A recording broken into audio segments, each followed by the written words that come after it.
नमस्कार।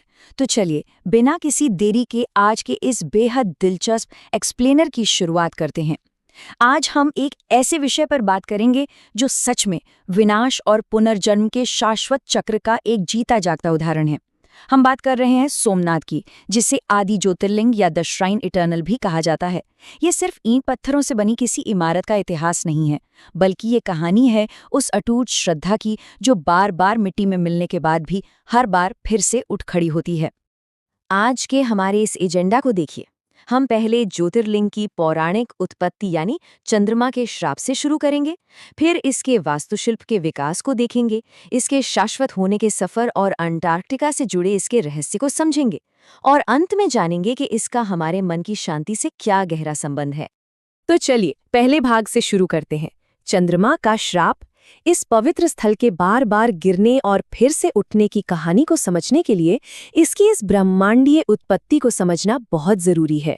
कहानी कुछ यूं है, प्रजापति दक्ष की 27 पुत्रियां थीं और इन सभी का विवाह चंद्रदेव से हुआ था।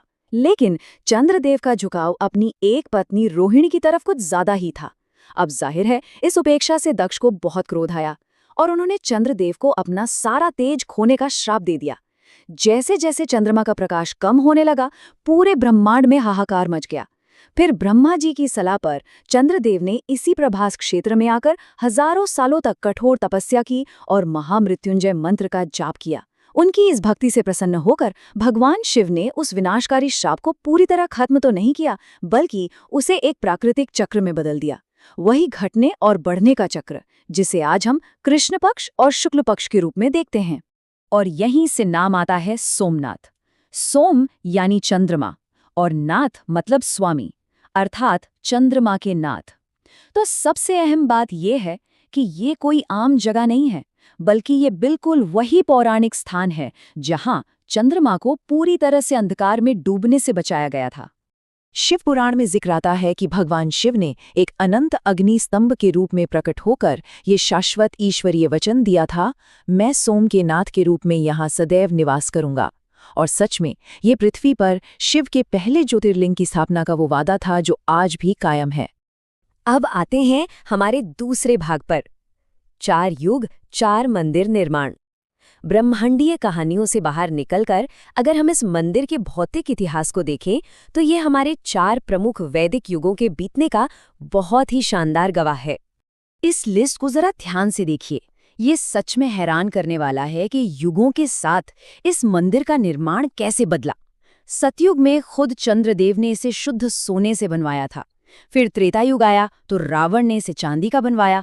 द्वापर युग में भगवान श्री कृष्ण ने इसे चंदन की लकड़ी से निर्मित किया और आखिरकार आज के युग में यानी कलयुग में राजा भीमदेव ने इसे ठोस पत्थर का रूप दिया। ये बदलाव न सिर्फ समय के बहने का प्रमाण है, बल्कि वास्तुकला के विकास का भी एक बेहतरीन उदाहरण है। और इसमें एक और बहुत ही गहरा ऐतिहासिक पहलू है। ये वही सटीक क्षेत्र है प्रभास पाटन, जहां भगवान श्री कृष्ण ने अपनी लीला समाप्त कर देह त्याग किया था। यहीं उन्हें जरा नाम के एक शिकारी का बाण लगा था जो यदुवंश के अंत का प्रतीक बना। तो ये स्थान सिर्फ भगवान शिव से ही नहीं, बल्कि श्री कृष्ण के अंतिम पलों से भी बहुत गहराई से जुड़ा हुआ है। चलिए अब तीसरे भाग की ओर बढ़ते हैं, शाश्वत तीर्थ। इस मंदिर का इतिहास सचमुच चंद्रमा के उस घटने और बढ़ने वाले चक्र से बिल्कुल मेल खाता है। इसे बिना वजह द श्राइन इटर्नल नहीं कहा जाता। इस टाइमलाइन पर नजर डालिए। ये मंदिर के उस अकल्पनीय लचीलेपन का जीता जागता सबूत है। सोचिए, साल 1025 में महमूद गजनवी के हमले से लेकर 13वीं से 17वीं सदी तक अलाउद्दीन खिलजी, मुजफ्फर शाह और औरंगजेब की सेनाओं ने इसे बार बार मिट्टी में मिलाने की कोशिश की, लेकिन हर एक विनाश के बाद ये पूरी निष्ठा के साथ फिर से उठ खड़ा हुआ। स्वतंत्रता के बाद सरदार वल्लभ भाई पटेल के दृढ़ संकल्प से इसका पुनर्निर्माण हुआ और 1951 में उस भव्य मंदिर का उद्घाटन हुआ जिसे हम आज देखते हैं। ये सच में एक चमत्कार है। अब हम पहुंच गए हैं चौथे भाग पर, वास्तुकला और अंटार्कटिका मार्ग। इसके ऐतिहासिक संघर्ष से परे इसका जो फिजिकल डिजाइन है और जहां ये स्थित है, वो एक बहुत ही रहस्यमयी और आकर्षक चमत्कार है। चालुक्य शैली, जिसे कैलाश महामेरु प्रसाद शैली भी कहते हैं, उसमें बने इस मंदिर का अनुभव बिल्कुल जादुई है। अंदर गर्भगृह में उस गहरे काले पत्थर के शिवलिंग की एक बहुत ही शक्तिशाली और शांत ऊर्जा महसूस होती है, और ठीक बाहर अरब सागर की लहरों का शोर। लेकिन इन सब के बीच इसकी वास्तुकला का सबसे बड़ा रहस्य है इसका बाण स्तंभ। मंदिर के प्रांगण में मौजूद ये रहस्यमयी बाण स्तंभ बिल्कुल दक्षिण दिशा की ओर इशारा करता है, और ये एक ऐसी भौगोलिक पहेली है जिस पर एक पल को तो यकीन ही नहीं होता। जरा सोचिए, इस स्तंभ की दिशा में सीधे दक्षिण की ओर जाने पर पहला जमीन का टुकड़ा या भूभाग कौन सा आता होगा? जवाब है 0। जी हाँ, बिल्कुल 0। अगर आप मंदिर के तट से समुद्र के ऊपर से एक सीधी रेखा खींचें तो सीधा अंटार्कटिका के बर्फीले विस्तार तक बीच में कोई भी भूभाग नहीं आता। मतलब रास्ता बिल्कुल साफ है। प्राचीन काल में हमारे पूर्वजों और निर्माताओं को इस सटीक भौगोलिक तथ्य की जानकारी थी। ये बात सचमुच दिमाग घुमा देने वाली है। चलिए अब हमारे अंतिम और 5वें भाग पर आते हैं, अशांत मन को शांति। ये सारा इतिहास, ये भूगोल अपनी जगह है, लेकिन ये मंदिर हमारे मनोविज्ञान और आध्यात्मिक शांति के लिए एक बहुत ही खास उद्देश्य भी पूरा करता है। चूंकि ज्योतिष में चंद्रमा को हमारे मन का नियंत्रक माना गया है, इसलिए जिन लोगों को बहुत ज्यादा मानसिक तनाव, कन्फ्यूजन, अनिद्रा या भावनात्मक असंतुलन की समस्या होती है, जिसे चंद्र दोष भी कहते हैं, वो लोग यहाँ विशेष रूप से आते हैं। यहाँ की गई पूजा उस भारी मानसिक उथल-पुथल को एक बहुत ही गहरी शांति में बदल देती है। देखा जाए तो ये मंदिर जीवन की सबसे मुश्किल भावनात्मक और शारीरिक चुनौतियों से पार पाने का एक बहुत ही शक्तिशाली केंद्र है।